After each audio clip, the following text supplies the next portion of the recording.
Guys, what's up? Today I'll be starting a new series called the Throwback Thursday series. So today, let's get started.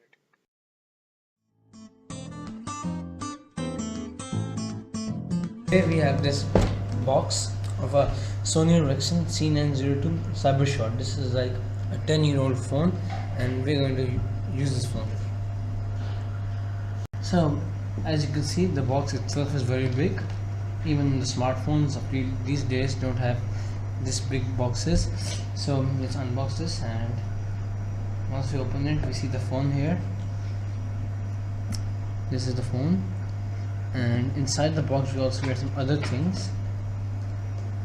In this first box we get all the charger, headphones and everything, including a data cable. And in this box we get some instructions which we don't see in smartphones of these days. So it also includes the CD of operation of the phone. So let's power the phone on.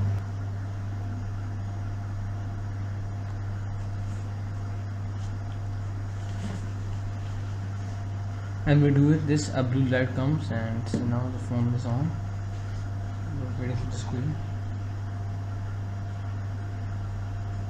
This phone itself is very small from the modern phones we have these days.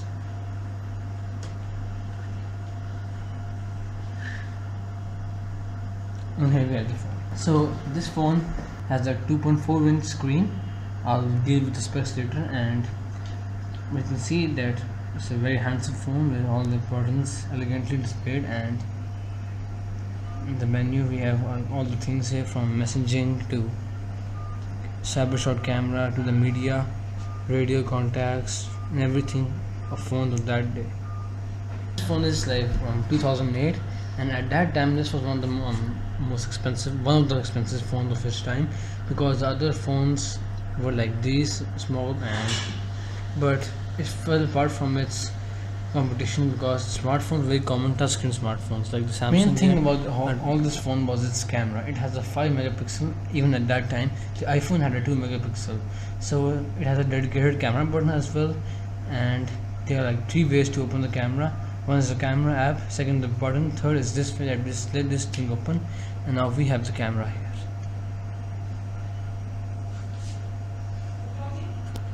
And as you can see, it is a 5 megapixel camera, but a very slow and dull for today's standards. We'll do a sample photo.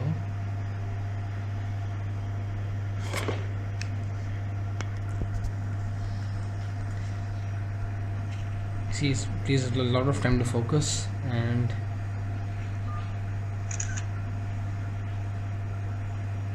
the photo itself is here. It is quite good for a 5 megapixel camera, and much better for the time of the phone, like 10 years old. Still, it's very good. This is a close-up of the photo I captured from the camera of the Sony. You can see the photo is not the best. It's a bit blurred and has a lot of noise, but still good for a 5 megapixel, and especially good for that.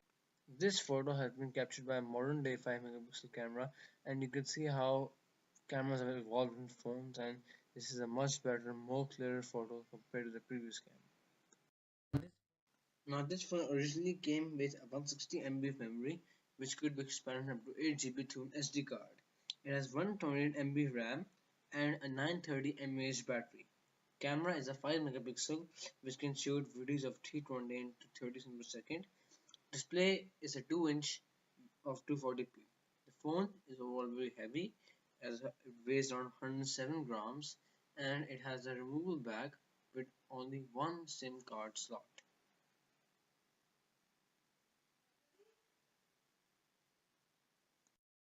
Now this phone came after the iPhone, so at that time all the hype was off touchscreen. But still, this phone had some of those things that a smartphone has, including brightness and internet. It also supported emails and everything. It was more of a smartphone, but in the body of a dumb phone with buttons. Nowadays, Sony used the name Sony for their smartphones, but this had the name of Sony Ericsson, and most of their high-end exclusive phones use the same name. This overall was a good phone, but it couldn't keep up with the competition, as it didn't have support touchscreen, and it had a lot of things in it in a small body, which made the phone slow over time. Hence, it was discontinued just after 1 year. Guys, that sums up my first video of the throwback series. If you liked it, leave a thumbs up and I'll bring more content.